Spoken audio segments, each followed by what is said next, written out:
Oi pessoal, tudo bem? Vamos continuar lendo 50 anos depois.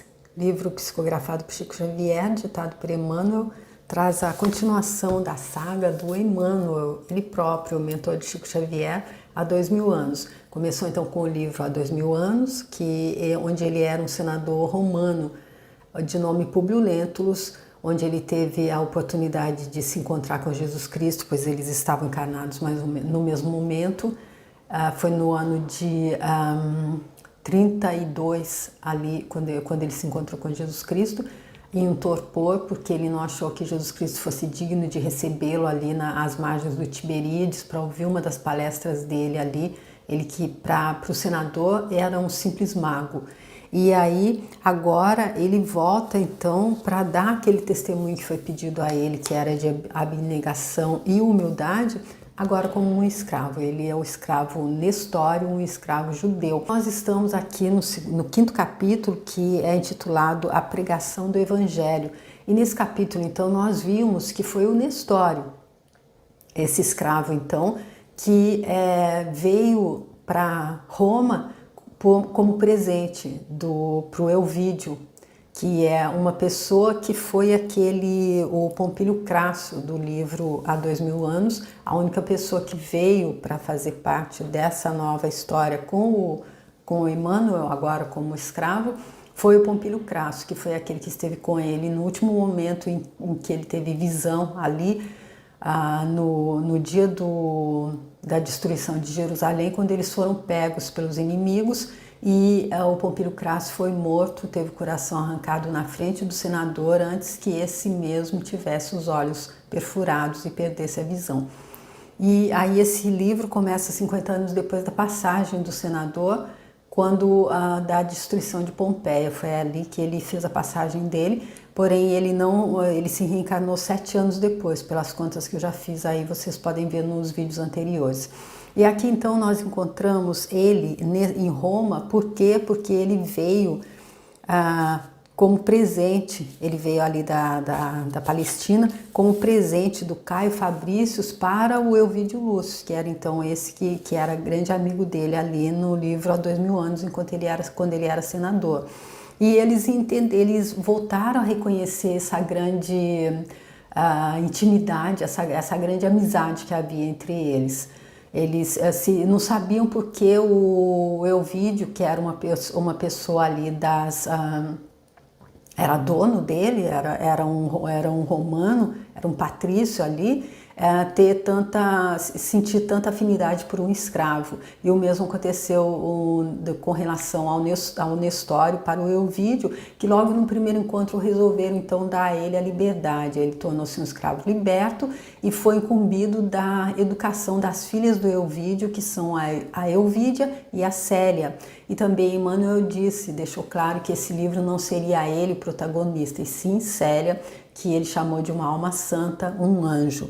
A Célia, então, é filha do Elvídio com a Alba Lucínia, e ela estava ali no dia em que o Nestório fez a palestra dele, ele fez ali os comentários da parte do evangelho que tinha sido lida, porque a pessoa que faria, o Policarpo, ele tinha sido preso, então não tinha outra pessoa para fazer, ele se apresentou para fazer e falou muito bem ali. A Célia também estava ali, ela viu porque ela tinha ido acompanhar a amiga da mãe dela, que tinha se oferecido para ir pedir uma prece exatamente para o Policarpo, para ajudar na situação da mãe dela, que todo o drama que ela está vivendo depois que voltou para Roma, que envolve então a Cláudia Sabina, que é ex-namorada do marido dela, do Elvídio Lúcio, da infância, com quem ele teve um filho, porém ele não assumiu, e o marido da Cláudia Sabina, que se apaixonou pela Alba Lucínia no dia do casamento dela. Então, eles ambos estão com esses problemas aí existenciais, e até cogitaram voltar para a Palestina, eles que tinham acabado de chegar em Roma. E aí ela acabou ficando até um pouco adoentada. E então a amiga dela se propôs a ir buscar uma oração desse que ela chamava que era um novo Deus, ela que não entendeu, não entendia ainda o que era o cristianismo, e ela foi acompanhada da Célia. Chegando lá, quando elas descobriram, ambas ficaram surpresas, inclusive Célia, principalmente Célia, já que Nestório era conhecido dela, era professor dela, era da casa, trabalhava para o pai dela, tinha sido libertado pelo pai dela, pertencia ao pai dela, mas tinha sido libertado, e ele nunca tinha dito que era cristão. Aí então eles estavam ali ambos felizes e alegres, experimentando o contentamento da mútua comunhão na mesma fé, quando uma surpresa maior lhes abalou o espírito. E ambos então são o Nestório e a Célia. E aí essa foi a última frase do vídeo anterior. E agora eu peço a Jesus Cristo que possa me abençoar, possa permitir que eu faça com dignidade essa leitura, que ela seja fluida e que os comentários sejam pertinentes, que eu possa ser, quem sabe, inspirada, que eu possa fazer comentários inspirados que tragam mais, que a ajudem na compreensão e não o contrário. E eu agradeço também a Chico Xavier, a Emmanuel e a você que está acompanhando, e que Jesus Cristo também possa te mostrar o que é que Emmanuel quis dizer quando ele disse no livro Há 2000 anos que ele trazia, abria a intimidade dele para não servir como roteiro. E nesse aqui ele disse: leia e medite, não é ficção, é realidade, e é para ajudar, não é para passar tempo. Aí então, quer dizer, não foi ele que disse isso, essa parte é o que estou dizendo. Então vamos continuar, ver como é que continua aqui a saga então do nosso querido Emmanuel e agora mais especificamente da Célia. Enquanto a maioria dos companheiros se punha a caminho de regresso à cidade, lembrando que esse então é o 5º capítulo, a pregação do Evangelho, e essa é a 3ª parte então. Enquanto a maioria dos companheiros se punha a caminho de regresso à cidade, pois que a madrugada se avizinhava, destacou-se de todos os grupos um jovem forte e simpático, que se aproximou da tribuna com os olhos fulgurantes de ansiedade e alegria. Acercou-se de Nestório e de Célia com os braços estendidos, ao mesmo tempo em que o liberto e a jovem Patrícia exclamavam com a mesma voz, tocada de emoção e profundo júbilo: Ciro, Ciro, meu pai, Célia. E o mancebo quase os reuniu no mesmo amplexo de amor e felicidade. Túlia Sevina contemplava a cena comovedora, com o coração em sobressalto. Alba Lucínia já lhe falara do drama íntimo da filha, e a mulher de Máximo custava a conformar-se com a circunstância de haver conduzido a jovem àquele encontro de consequências imprevisíveis. Então aqui vamos recapitular quem é Ciro. Ciro é aquele escravo que pertencia também ao Ovídio. Eles foram ao passeio ali de barco, a Célia caiu na água, ele a salvou, por isso o pai dela, o Ovídio, o libertou. Ele se tornou também um escravo liberto. Mas depois, por causa de uma fofoca ali de uma pessoa, Pausanias, ele é amigo do escândalo e nada sincero. Então essa pessoa trabalhava ali na casa do Ovídio também, e ele viu, porque os dois depois que ele salvou a Célia, eles passaram a se reunir sempre. Ela se apaixonou por ele e ele por ela, porém ele dizia sempre a ela que eles não podiam viver esse amor por causa do que os separava, a situação social deles. Ele escravo e ela uma patrícia, e ele dizia a ela sempre que devia obedecer o pai dela. Não havia nada entre eles, ele não fez nada para afastá-la da família. Porém essa pessoa, o Pausanias, então ele fez essa calúnia, o que fez o pai dela mandá-lo para o tronco, mandar açoitá-lo, e também depois mandá-lo para as galeras. Ele foi condenado então como se fosse condenado à morte, que a gente viu ali há 2000 anos, que quando o escravo era mandado para as galeras era tipo pena de morte mesmo. Porém, por alguma razão ele aparece aqui livre também, parece, né? Porque ele está aqui, ele encontra então, e a outra surpresa é que ele é o filho do Nestório, então não tinha aparecido aqui ainda. Só havia ali naquele primeiro diálogo que o Nestório teve de introdução ali ao vídeo, que ele perguntou se ele tinha família. Ele disse que era viúvo e que tinha um filho que tinha sido vendido como escravo também. E agora a gente vê que esse filho é o Ciro, o mesmo pelo qual a Célia é apaixonada. A ausência de Policarpo, que a inibia de solicitar a prece pela aventura doméstica da amiga, segundo a fé dela, o fato de se haverem avistado com Nestório quando preferia o segredo da presença dela ali e o encontro inesperado de Ciro eram acontecimentos que a contrariavam profundamente. Mas Célia, radiante, sem poder traduzir o júbilo com o saber que Nestório era pai do noivo espiritual dela, apresentou-lhe o jovem que a Patrícia foi obrigada a saudar atenciosamente em virtude das circunstâncias. Então aqui a Túlia, que é a amiga da Alba Lucínia, que foi ali então pedir uma prece ao Policarpo, e aí ela chega ali e ele não está. E aí, além do mais, ela encontra o Nestório, que a conhece. Ela queria ir ali passar despercebida, ela não queria que ninguém soubesse que ela foi. E aí ainda ela encontra o Ciro, que ela já sabia, a Célia era apaixonada por ele. Aí ela fica realmente contrariada, porém ela é obrigada a saudar o Ciro quando ele é apresentado ou introduzido a ela pela Célia. O ex-cativo abraçava o filho com os olhos úmidos de pranto, enviando a Jesus seu íntimo reconhecimento e manifestando sua real surpresa ao saber que o filho era também um liberto de Ovídio Lúcius, aumentando assim seu reconhecimento pelos seus libertadores.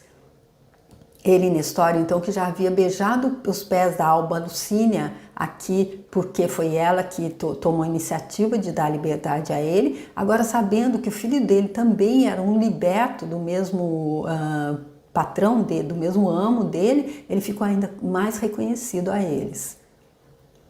E enquanto todos se retiravam, o grupo palestrava com crescente interesse. A uma pergunta de Célia, o jovem explicou que no porto de Cesareia fora entregue ao comandante Quinto Vetus, que, amigo pessoal de Ovídio, fizera absoluta questão de lhe conservar a liberdade, conduzindo-o às costas da Campânia com excepcional gentileza. Dali, uma embarcação o trouxera até Ostia, entre o pessoal da equipagem, deliberando ele então permanecer em Roma, na vaga esperança de obter notícias do pai ou daquela que lhe enchia o coração de lembranças carinhosas e perenes. Então aqui ele explica porque é que ele está livre, já que ele foi enviado para as galeras. Então não fica claro aqui se foi o Ovídio que pediu, mas eu acredito que não, foi ele que enviou, porém um amigo pessoal dele então fizeram absoluta questão de conservar a liberdade do Ciro. Célia sorria, satisfeita, sentindo-se naquele cemitério ermo e triste a mais ditosa das criaturas. O luar, porém, já havia desaparecido. Apenas as estrelas no manto escuro do firmamento brilhavam com cintilações mais intensas, preludiando o dealbar da aurora. Túlia Sevina lembrou, então, a conveniência de regressar enquanto antes. Nestório sentia-se possuído do imenso desejo de ouvir o filho a respeito de todos os fatos do passado, de modo a conhecer os mais íntimos pormenores da separação dolorosa e longa dele. Mas observando sua intimidade com a jovem Patrícia, abstinha-se de muitas palavras, guardando atitude expectante e calma, embora adivinhasse o romance de amor daquelas duas criaturas mal saídas da adolescência. O ex-escravo mantinha a atitude reservada e, enquanto Túlia Sevina se mostrava apreensiva, os dois jovens falavam, em todo o trajeto, de suas reminiscências ou de suas esperanças em Jesus, a claridade amiga das estrelas que empalideciam no firmamento. De mistura com os reingressantes, vinham agora campônios, descuidados e felizes, que se dirigiam ao pequeno perímetro urbano nas primeiras horas da madrugada, levando os produtos do campo para as feiras. Todavia, no grupo das nossas personagens, ninguém observou que dois vultos a seguiam de perto, com insistente atenção, embora irreconhecíveis em razão dos capuzes que lhes cobriam o rosto. Aqui então a gente vendo que o perigo está pairando ali, porque como nós vimos, quando eles chegavam, eles tinham ali aquela senha entre eles, que eles faziam o sinal da cruz com a mão aberta, porém Emmanuel disse uma coisa que dava para identificar quem era do grupo, porém era uma coisa que era facilmente copiável. E então, por isso, aqui a gente vê que haviam dois infiltrados ali, que o seguiam de perto, com insistente atenção e se fazendo, não se deixando notar, não se mostrando quem eram eles. Nestório e Ciro acompanharam as duas patrícias até as proximidades da residência de Ovídio Lúcio, onde Túlia Sevina se recolheu em identidade de circunstâncias, obedecendo ao plano pré-estabelecido, voltando pai e filho pelos mesmos caminhos até próximo da Porta Salária. E a Porta Salária, ela era uma parte da muralha construída pelo imperador romano Aureliano no século III. Onde se acomodaram no apartamento do primeiro. Foi aí que Nestório, absolutamente insone, em virtude das emoções daquela noite, ouviu a narrativa do filho até ao amanhecer, entendendo que uma nova fase de sacrifício lhe seria imposta pelas circunstâncias em jogo. O sol já havia espalhado seus raios de ouro por toda parte, quando o liberto de Ovídio, algo acabrunhado, apesar do júbilo de rever o filho estremecido, falou-lhe abraçando-o com ternura. Meu filho, regozijo-me no Senhor pela alegria de te encontrar livre e salvo, com o pensamento iluminado pelas nossas profundas esperanças em Jesus Cristo. Mas temo por ti, doravante, como pai extremoso e desvelado. Acredito que apesar da fé que me testemunhas, não soubeste dominar o coração moço e idealista no momento oportuno, pois já que entendias a vida, qual a compreendes agora, estavas apto a reconhecer a inutilidade de qualquer fantasia no que se refere às venturas transitórias do mundo. Mas, por outro lado, louvo-te a conduta honesta e me rejubilo com o teu esforço na santificação do teu afeto. Sou de opinião que seremos agora chamados aos mais penosos testemunhos de coragem moral, porquanto a família de Célia não toleraria jamais uma pretensão tua. Mas descansa, filho, precisas de energia e de repouso. Quanto a mim, o sono agora ser-me-ia impossível. Aproveitarei o tempo para ir ao velabro, onde me guiarei por tuas informações, a fim de transportar para aqui os objetos que te pertencem, e ao mesmo tempo avisarei o censor Fábio Cornélio da impossibilidade de trabalhar hoje.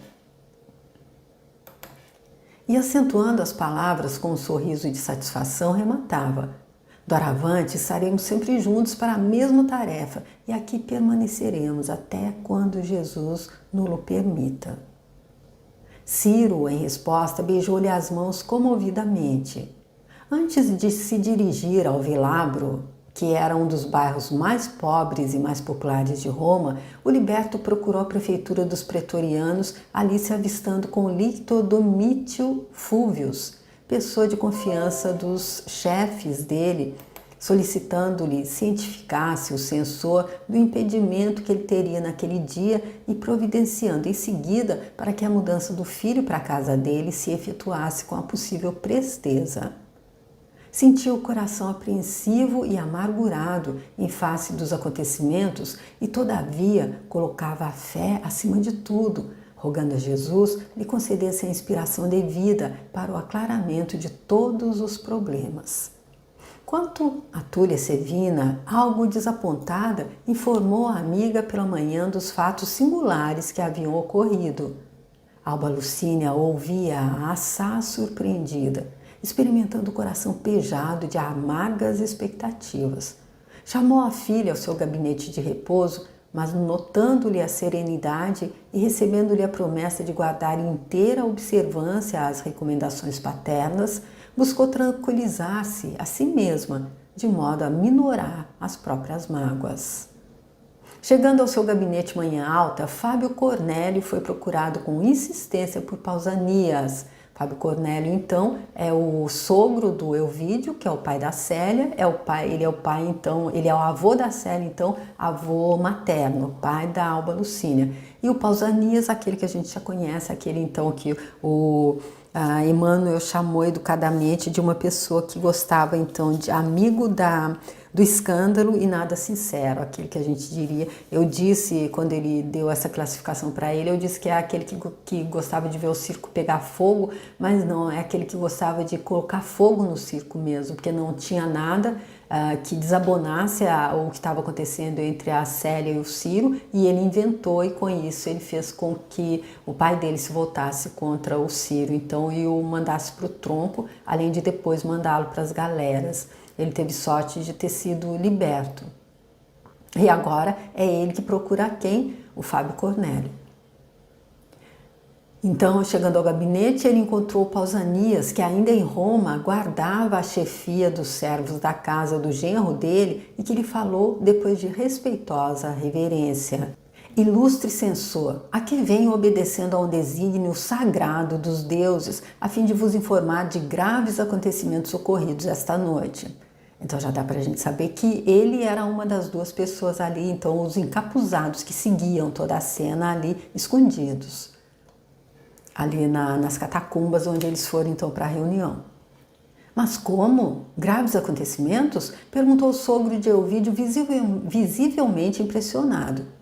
E Pausanias relatou-lhe então todo o ocorrido, asseverando haver seguido as duas senhoras, dada a seu zelo carinhoso por todos os assuntos atinentes ao nome e à posição do amo dele, saturando suas afirmativas de expressões bajuladoras ou exageradas para melhor impressionar sua autoridade e seu prestígio.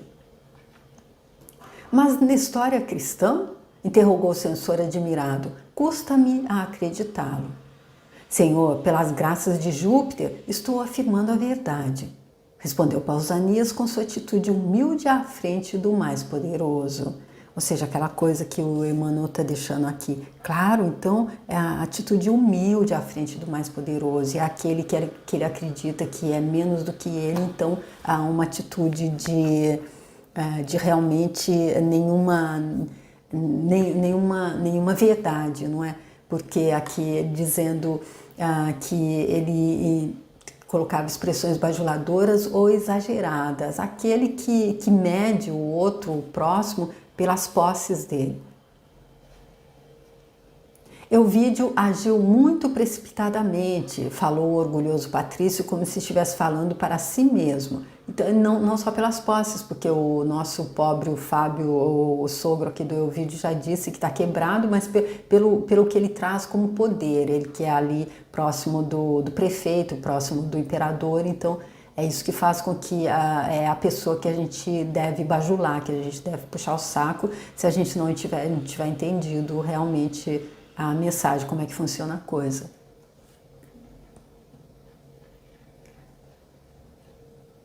Elvídio agiu muito precipitadamente, falou o orgulhoso Patrício, como se estivesse falando para si mesmo, conferindo a tal homem tamanha responsabilidade em nossa esfera de trabalho.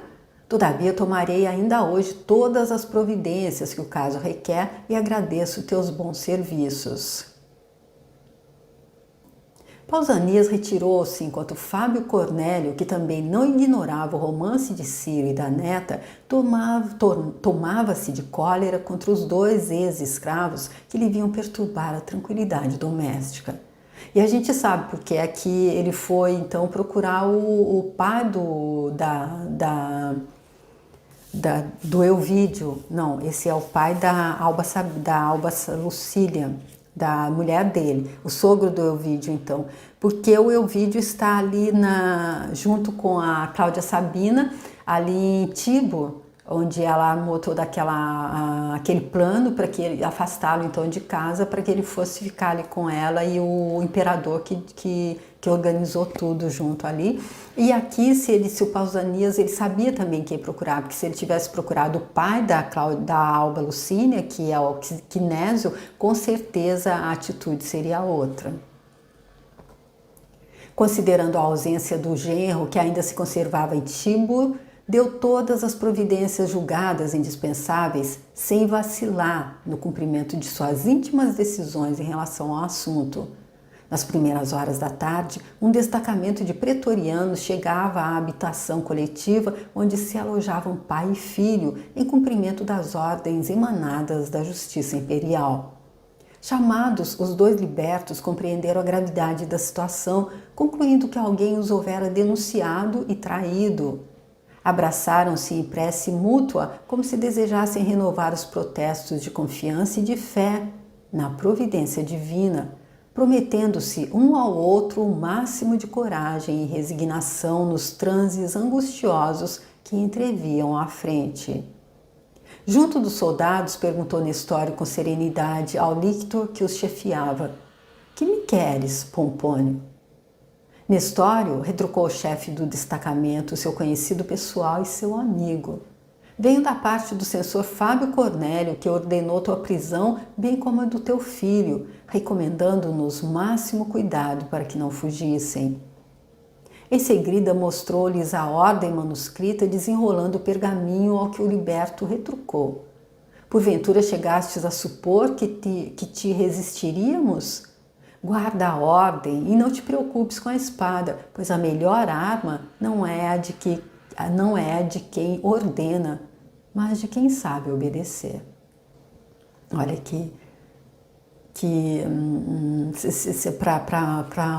para um bom entendedor, todo pingo é letra, ou meia palavra basta, uma coisa assim, porque olha ele dizendo, não precisa então, você pensou que a gente ia resistir? A melhor arma, e não precisa pegar e puxar a espada, a melhor arma não é a de quem ordena, mas de quem sabe obedecer.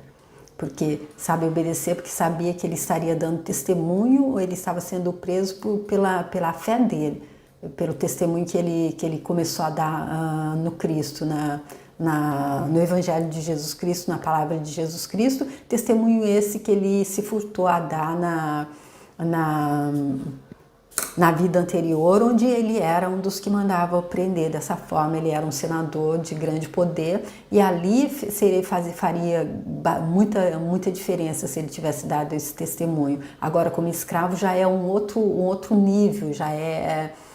Não que o testemunho seja diferente por ele ser escravo, porém o peso do testemunho, ele se fez por onde ter que nascer escravo para estar provando aquilo foi pedido dele de abnegação e humildade. E aqui então ele dando esse testemunho, a melhor arma não é de quem ordena, mas de quem sabe obedecer. Porque sabe quem é que está ordenando, sabe quem é que realmente pode ordenar e sabe a quem a gente deve obedecer, quando a gente deve obedecer para mostrar que não que somos passivos, mas sim como a Joana de Cusa, por exemplo, no livro Boa Nova, ela que foi colocada ali para ser queimada viva, amarrada junto do filho, e ele implorava, e eles diziam, se você negar Jesus Cristo, eu solto os dois, e ela não negou. Porém, quando ela passou também, quem foi recebê-la foi o próprio mestre Nazareno. Então, quando a gente sabe obedecer para dar o testemunho, Jesus Cristo que está do nosso lado, porque eles poderiam aqui ter se rebelado, porém não seria, eles estariam lutando pela própria vida passageira nessa passagem agora, e não pela vida eterna, como nas palavras anteriores dele próprio, daqueles que já estão como irmãos mais próximos de Jesus Cristo. Isso posto, os prisioneiros se colocaram à frente dos soldados em direção à prefeitura, onde o censor fazia questão de interrogar a sós o ex-auxiliar do cargo dele. Separado de Ciro, recolhido a uma antessala sob a vigilância dos pretorianos, foi Nestório conduzido a um compartimento amplo, onde minutos após chegava o velho romano, evidenciando no olhar a cólera dos seus brios ofendidos. "Nestório", exclamou rudemente, "fui informado de graves ocorrências verificadas esta noite. Não posso compreender a situação sem te ouvir de perto, de maneira a inutilizares negativamente as denúncias trazidas à minha autoridade." "Interrogai, senhor", disse o ex-cativo com respeitosa tranquilidade, "e vos responderei com sinceridade do meu caráter, com a sinceridade do meu caráter." "És cristão?", perguntou o censor com profundo interesse. "Sim, pela graça de Deus." Que absurdo! Revidou Fábio Cornélio, escandalizado. E por que nos enganaste dessa forma? Consideras razoável zombar da consideração que nos é dispensada? É assim que retribuis a estima e confiança a ti dispensadas? Senhor, retrucou o ex-cativo penalizado, sempre pautei minhas atitudes no maior respeito às posições e crenças alheias. Quanto a vos haver iludido, peço vênia para esclarecer melhor as vossas afirmativas, pois ninguém até hoje me exigiu aqui qualquer declaração concernente às minhas convicções religiosas. E é interessante também que as pessoas que estão do lado da verdade, do lado da luz, elas sempre quebram o outro com as palavras, com a forma como eles respondem sem violência, sem grito, eles respondem e a pessoa entende. No íntimo dela, ela entende, porém, ele aqui com toda a autoridade dele, daquela pessoa que se pega ao poder do imperador. É o imperador que ele responde, é ele, o prefeito, é esse poder externo ao qual ele responde, não o poder que Jesus Cristo veio trazer, veio mostrar. E aqui então o Nestório mostrando a ele, dando uma boa resposta. Ninguém perguntou quais eram as convicções religiosas dele, então ele não se sentiu na obrigação de passar essa informação. Fábio Cornélio compreendeu a serenidade do homem que tinha à frente, considerando inútil apelar para essa ou aquela circunstância, a fim de lhe arranjar uma negativa, como remédio à situação delicada entre ambos, e mirando-o de alto a baixo com profunda altivez, acentuou com energia. Considero tuas afirmações afrontosas à minha autoridade, além de estar recebendo simultaneamente da tua parte o máximo de ingratidão para com quem te ofereceu a mão de benfeitor e amigo. Mas, Senhor, será insulto porventura o dizer-se a verdade? Perguntou Nestório, ansioso por se fazer compreendido. E sabes a punição que te espera? Revidou o velho censor mal-humorado. Não posso temer os castigos do corpo, tendo a consciência tranquila e edificada. Resposta parecida com a de Estevão, quando ele conversava com Paulo de Tarso e ele dizia que ele podia mandar açoitar o corpo dele, podia mandar apedrejar o corpo dele, porém ele não podia calar a mente dele, ele não podia calar a alma dele, aquilo que ele acreditava não podia ser arrancado dele de forma alguma. A mesma coisa que ele responde aqui agora, que os castigos do corpo, ele não teme quando ele tem a consciência tranquila e edificada.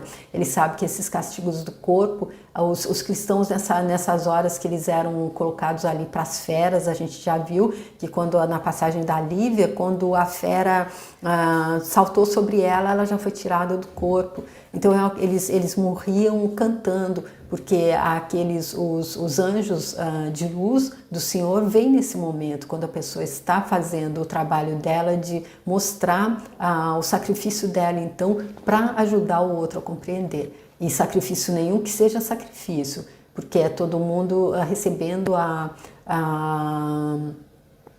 o benefício de Deus para poder estar colhendo aquilo que plantou, como no caso de Paulo de Tarso, ficou claro isso. Eu fiz o livro também Paulo e Estevão, eu deixo aqui se você quiser ver. E, porém, quando a gente a gente colhe aquele espinho que a gente plantou em nome de Jesus Cristo, sabendo que a gente está recebendo essa oportunidade dele para o nosso bem, aí é muito fácil, a gente pode sair lanhado, mas não machucado, não ferido, quando a gente tem a consciência tranquila e edificada. Isso é demais. Tua palavra será sempre a de um escravo intratável e odioso. Basta! Cientificarei o vídeo do teu detestável procedimento.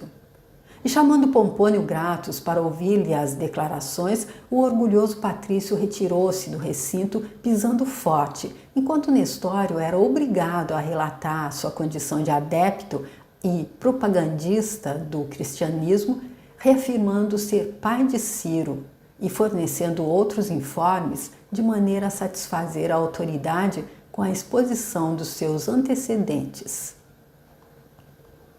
Nestório, exclamou Pompônio Gratus, assumindo ares de importância na qualidade de inquiridor para o caso no momento.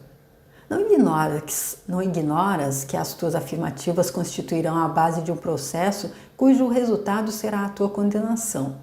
Sabes que o imperador tem sido justo e magnânimo para todos os que se arrependem a tempo de atitudes como a tua, desarrazoadas e infelizes. Por que não renuncias agora a semelhantes bruxedos? Negar a fé cristã seria trair a própria consciência, replicou o liberto calmamente. Além disso, nada fiz que me pudesse induzir ao arrependimento. Mas não eras um escravo? Se vieste de condição penosa e miseranda, por que não transigir com as tuas ideias pessoais em sinal de gratidão para com aqueles que te deram independência? No cativeiro, nunca deixei de cultivar a verdade como a melhor maneira de honrar meus senhores, mas ainda assim sempre tive um outro jugo, suave e leve, o de Jesus. E agora acredito que o Divino Senhor me convoca ao testemunho.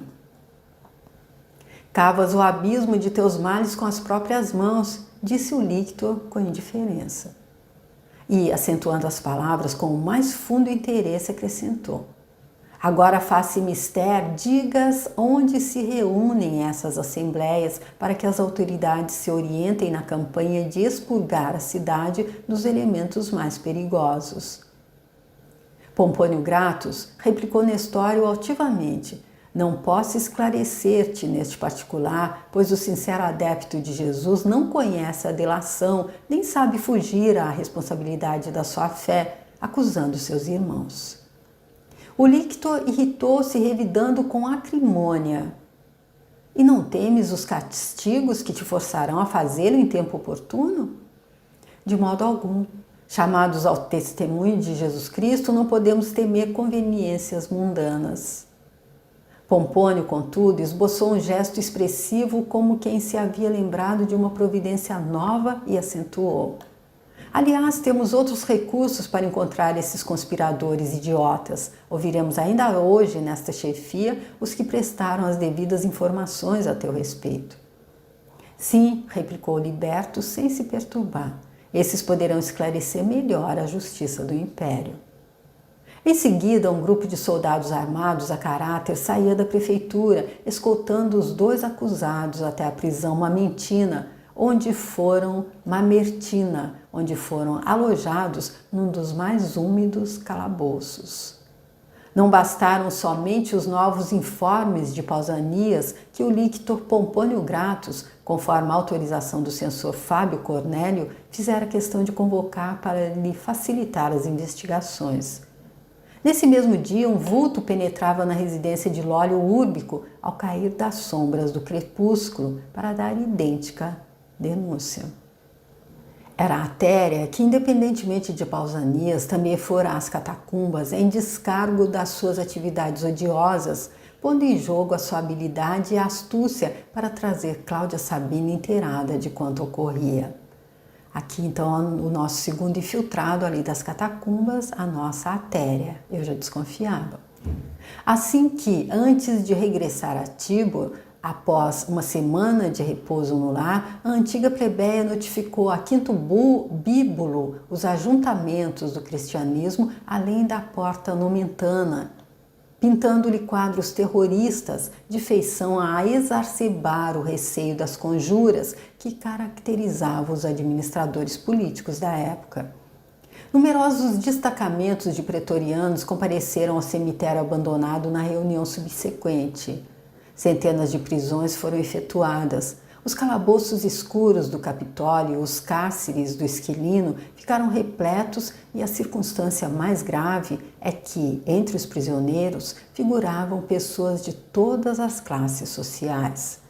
Irritado, o imperador mandou que se instaurassem processos individuais a fim de apurar todas as responsabilidades isoladas, designando numerosos dignatários da corte para a devassa imprescindível.